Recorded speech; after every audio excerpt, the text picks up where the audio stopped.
Bonjour à toutes et à tous, bienvenue pour cette vidéo du mois de novembre 2023. Donc avec Jonathan, nous sommes sur le site de l'AJALER au niveau du PMD et nous allons aborder 5 thèmes hyper importants dans cette vidéo que sont les chiffres de l'entreprise, le résultat en 4 rythmes de travail de cet été, la création d'un service interne de sécurité. Nous allons revenir aussi sur l'accident grave qui s'est passé à Mérignac et le projet de centralisation carrosserie. Donc nous allons commencer avec le premier sujet comme nous le faisons dans toutes nos vidéos, les chiffres de l'entreprise. Donc c'est très important, nous allons encore faire un focus dessus. Nous allons commencer par ça. Donc, nous sommes 2810 salariés dans l'entreprise au mois de novembre 2023 avec 1796 effectifs présents à la conduite.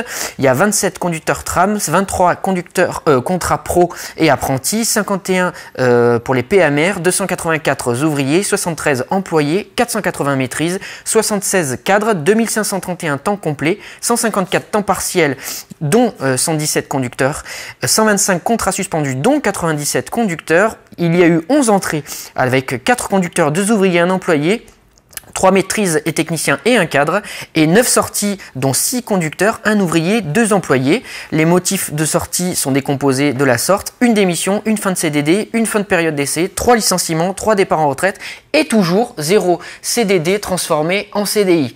Alors l'œil avisé se rendra compte qu'il y a un gros problème qui tend à devenir insoluble, c'est que depuis le début de l'année, nous avons perdu plus d'une trentaine de personnes qui composent l'effectif de conduite. C'est quand même impressionnant. On se répète dans pratiquement toutes les vidéos, mais on se pose la question toujours la même: comment est-ce possible? Combien de temps va-t-on encore tenir à l'heure où le nouveau réseau s'est agrandi et où la population bordelaise croît tous les jours? On le voit, les conducteurs et par effet cascade la maintenance, les administratifs et en définitive l'ensemble de l'entreprise est touché par cette dégringolade qui affecte la santé de l'entreprise. Alors certes, la cooptation a été remise en place pour cette année et d'ailleurs nous vous invitons à en parler autour de vous, ce qui pourrait peut-être réduire en partie l'hémorragie, mais c'est une goutte d'eau dans la montagne des efforts que va devoir déployer la direction afin de remettre notre entreprise sur les rails.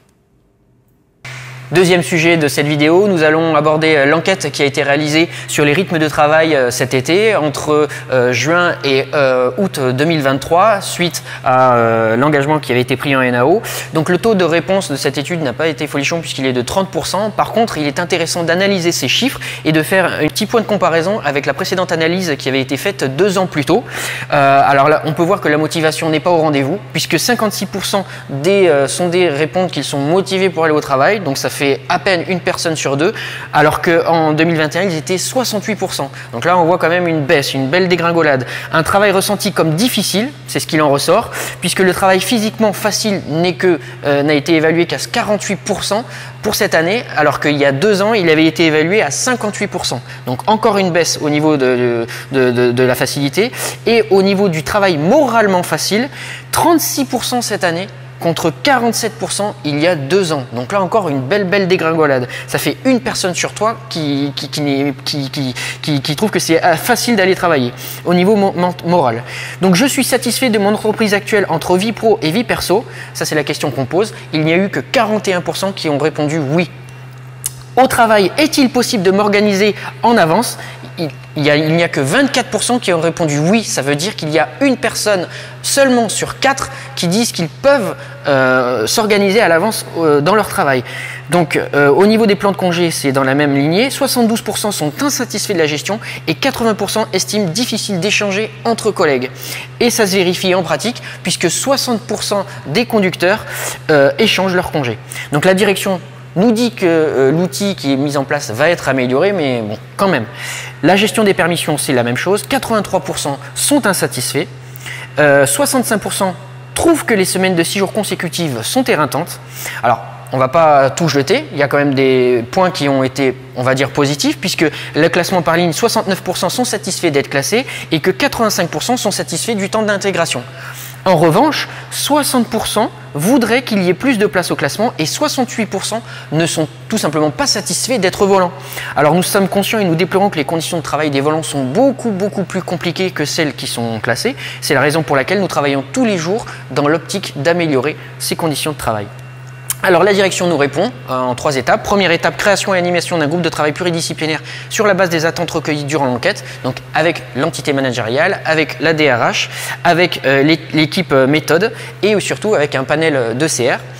Deuxième étape, le test et l'évaluation des solutions proposées en grandeur réelle. Alors l'entité managériale n'est encore pas définie. Et la troisième étape, soumission à la négociation des propositions retenues après test et évaluation. L'objectif étant d'aboutir à un nouvel accord signé avec les organisations syndicales représentatives courant de l'année 2024 pour la mise en application à la rentrée 2024. Donc comptez sur nous pour mettre au premier plan l'articulation vie pro, vie perso. Ceci étant le domaine qui pêche le plus pour l'attractivité de nos métiers. Troisième thème, nous allons parler de la création d'un service interne de sécurité. Alors nous vous en parlions lors de notre précédente vidéo. La direction a l'obligation de se conformer à la réglementation concernant la détention d'une carte professionnelle pour la sécurité. Nous avions refusé de signer la présentation qui nous avait été faite lors du précédent CSE parce que nous avions des inquiétudes sur le devenir de nos collègues qui perdraient la dite carte professionnelle.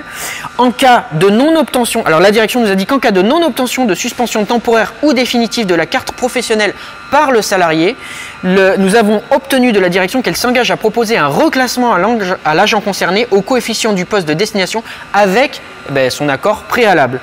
Donc si nous n'avions pas refusé de signer la première présentation lors du CSE du mois dernier, nos collègues n'auraient tout simplement pas eu la certitude, cette certitude. Donc le 13 novembre 2023, il y aura une information collective des salariés du service avec un envoi d'un courrier d'information individuelle aux agents mentionnant la fiche de mission et le code de déontologie. Et après, la signature d'un accord spécifique sur les cartes professionnelles au plus tard le 31 décembre 2023. 2 dates à retenir, le 29 janvier 2024, le lancement du plan de formation et après, le 1er octobre 2024, l'adaptation de la tenue professionnelle. Point numéro 4, nous allons faire un bref retour sur l'accident de tram qui s'est passé le 29 octobre aux environs de Mérignac. Alors ce qui s'est passé, pour resituer, il y a eu 2 piétons qui se sont fait percuter lors de cet accident et l'un des 2 malheureusement est décédé. Pourquoi? Parce que il faisait suite à l'extinction de l'éclairage public prévu par Bordeaux Métropole.